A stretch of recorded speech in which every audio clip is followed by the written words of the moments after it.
Okay, so now that we've built our loop, we have to figure out how to get out of that loop into the actual song. This is where I put a lot of work into kind of just finessing things in Ableton to make this a musical transition. I see a lot of people do it really poorly. You know, they've got this loop running, great, you're creating a vibe, and then basically they turn the loop off and then start the song, and it's just kind of like an awkward thing, and I think just kind of defeats the purpose.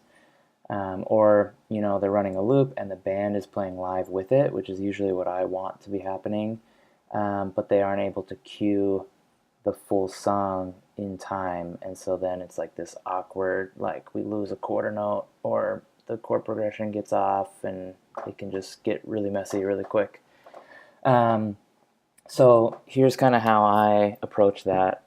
Basically, I take whatever loop I've built once I've got it sitting the way I want, and I just copy and paste that down into the scene with my full song. Now I've already got it in there, so I'm just going to drop it here for an example.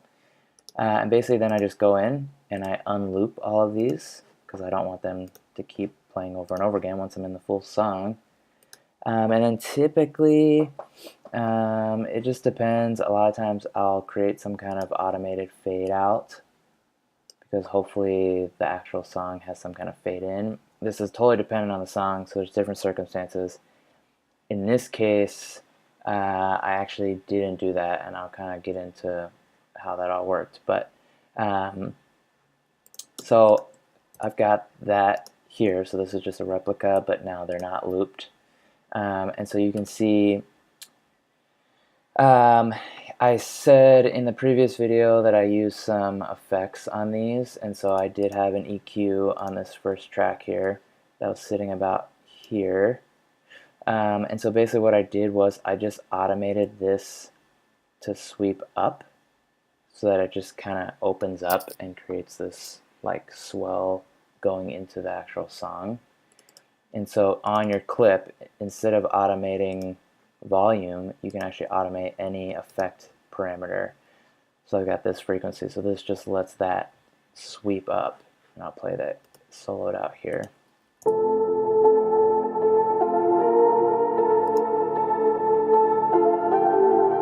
So it's not anything drastic, but it's just kind of opening up a little bit. And then, yeah, I didn't really change anything here. This does its normal up and down. And synth bass, same thing, I didn't do anything. Basically, because this song has a really awesome fade already built into it, I didn't really need to do that much with my loop section. And so if I solo out just the song audio, not the loop, this is what it sounds like when I fire it off.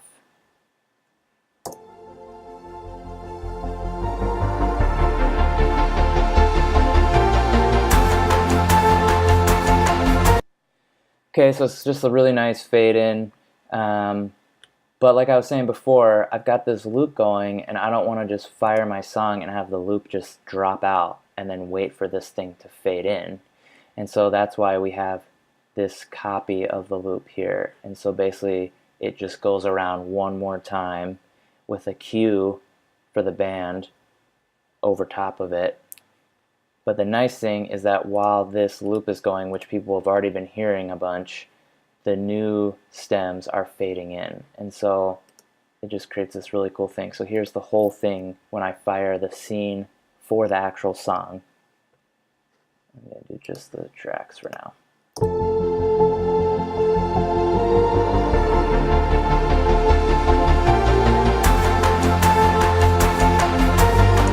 Cool.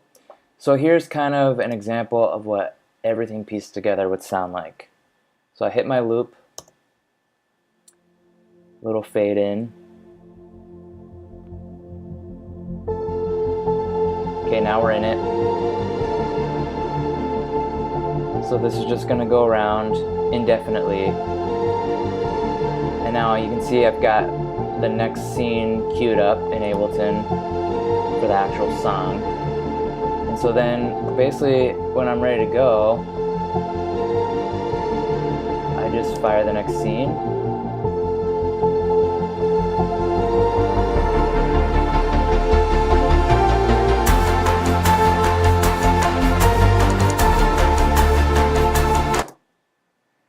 Cool. So you can see once I fire the scene, there's no real audible change that anything has happened, which is kind of, I mean, that's the point, right? You don't want it to be anything that someone could pick out, like, oh, they just fired off the song or whatever. You're just trying to make it really smooth and cohesive. So when I fire the actual song, my goal is always to make it sound like nothing has changed until obviously you start hearing the new stuff fading in. So let me just play this with the click and cues now to give you an example of, or just give you a viewpoint of what the band is hearing. So typically what I do is I start running my tempo, and then when I fire the loop, I have a 2-bar cue over that fade so that the band can be in sync with the loop.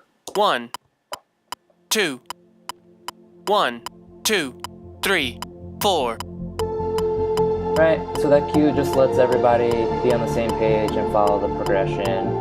So guitars might be doing some atmospheric stuff, or maybe some kind of little broken line, you know, it just totally depends. Keys players are usually doing something.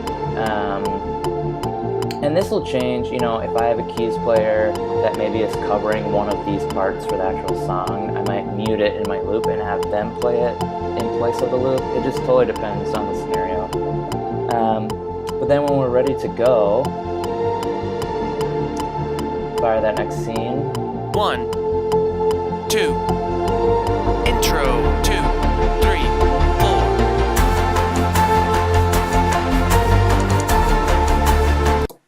And then we're into the song. Yeah, so that's the gist of it. If you have any questions, feel free to reach out and let me know. I'd love to help. Clarify anything that was maybe vague. Like I said, there's a lot of like fine-tuning details in here that I'm not covering, but that should just give you a basic idea of how to create these loops that are cohesive with the actual song. One thing, if you didn't pick up on it, I always use launch quantization, which basically means whenever I hit the button to launch the scene, it automatically keeps it in time based on the setting I've chosen. I always use 1 bar, so that way when I'm running my loop, I can hit the trigger button for the song on beat 2 or beat 3 or beat 4, and that way it'll just sit and wait to launch it on beat 1, and that helps it so that the loop doesn't jump or skip, and you know, it avoids the things I was talking about earlier. It keeps it really, really consistent, and kind of, you know, the people listening don't know that anything has happened.